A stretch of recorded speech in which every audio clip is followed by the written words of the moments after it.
Reciban un cordial saludo a todos mis compañeros de legislación fiscal venezolana.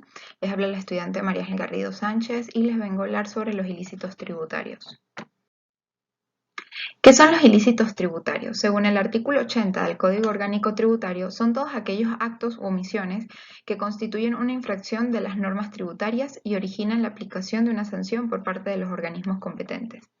Todo ilícito tributario implica una acción u omisión dolosa, que es la intención, o culposa, que es la negligencia, cometida por los sujetos pasivos en su calidad de contribuyentes o responsables.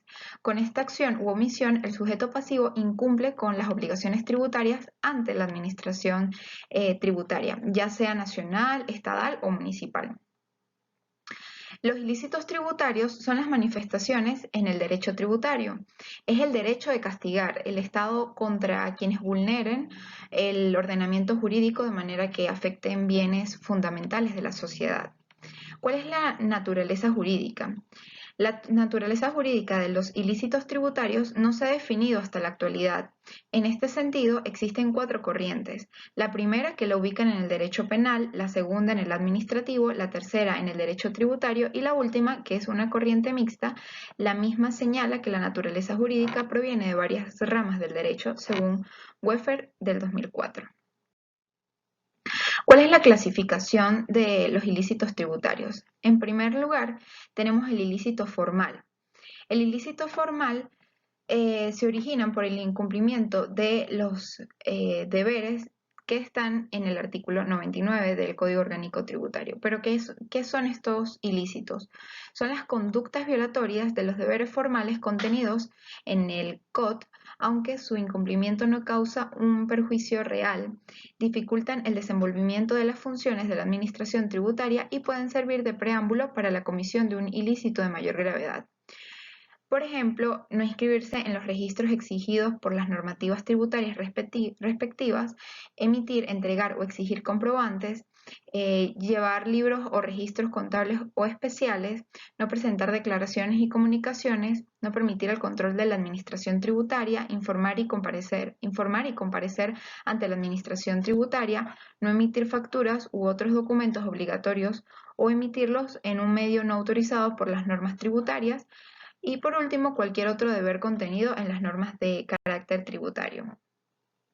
Por ejemplo, un ejemplo sencillo sería la evasión de impuestos. En los ilícitos materiales son todas aquellas conductas que inducen el incumplimiento de los deberes, es decir, que se refiere al pago de los impuestos. El incumplimiento de ese deber va en perjuicio del Estado en materia de dinero. La defraudación es considerado el caso más grave de ilícito material. Los ilícitos materiales son constituidos por los siguientes: el retraso u omisión en el pago de tributos o de sus porciones, el retraso o omisión en el pago de anticipos, el incumplimiento de la obligación de retener o percibir, la obtención de devoluciones indebidas, comercializar o expander en el territorio nacional especies gravadas destinadas a la exportación o importadas para el consumo en el régimen aduanero territorial que corresponda, comercializar especies gravadas a establecimientos o personas no autorizados para su expendio. Y por último, dentro de esta clasificación tenemos los ilícitos penales, que son aquellas conductas castigadas porque se causa un grave perjuicio que entorpece la actividad recaudadora del Estado. Entre estos ilícitos penales, unos ejemplos son la defraudación tributaria, que mediante simulación, ocultación, engaño o cualquier otra maniobra fraudulenta produzca una disminución de tributo a pagar; la instigación pública al incumplimiento de la normativa y la divulgación y uso de información confidencial. La defraudación tributaria será penada con prisión de 6 meses a 7 años, sin perjuicio de lo establecido en el numeral 1 del artículo 128 del Código Orgánico Tributario. Se le aplicará la inhabilitación para el ejercicio de la profesión por término de 5 a 10 años.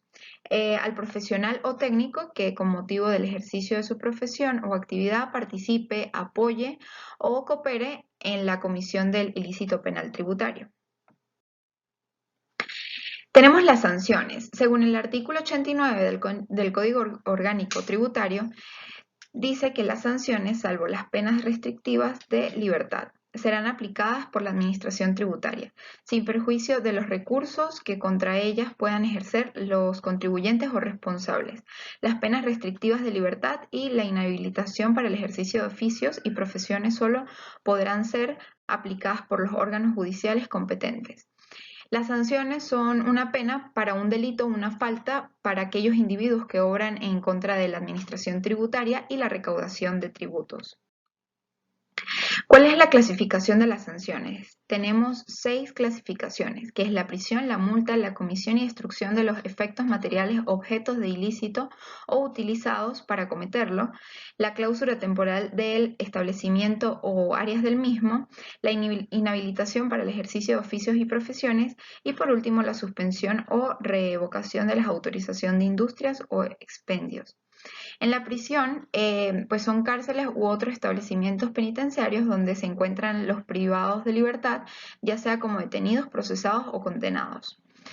La multa es aquella pena pecuniaria que se impone por una falta delictiva, administrativa o de policía o por incumplimiento conductual.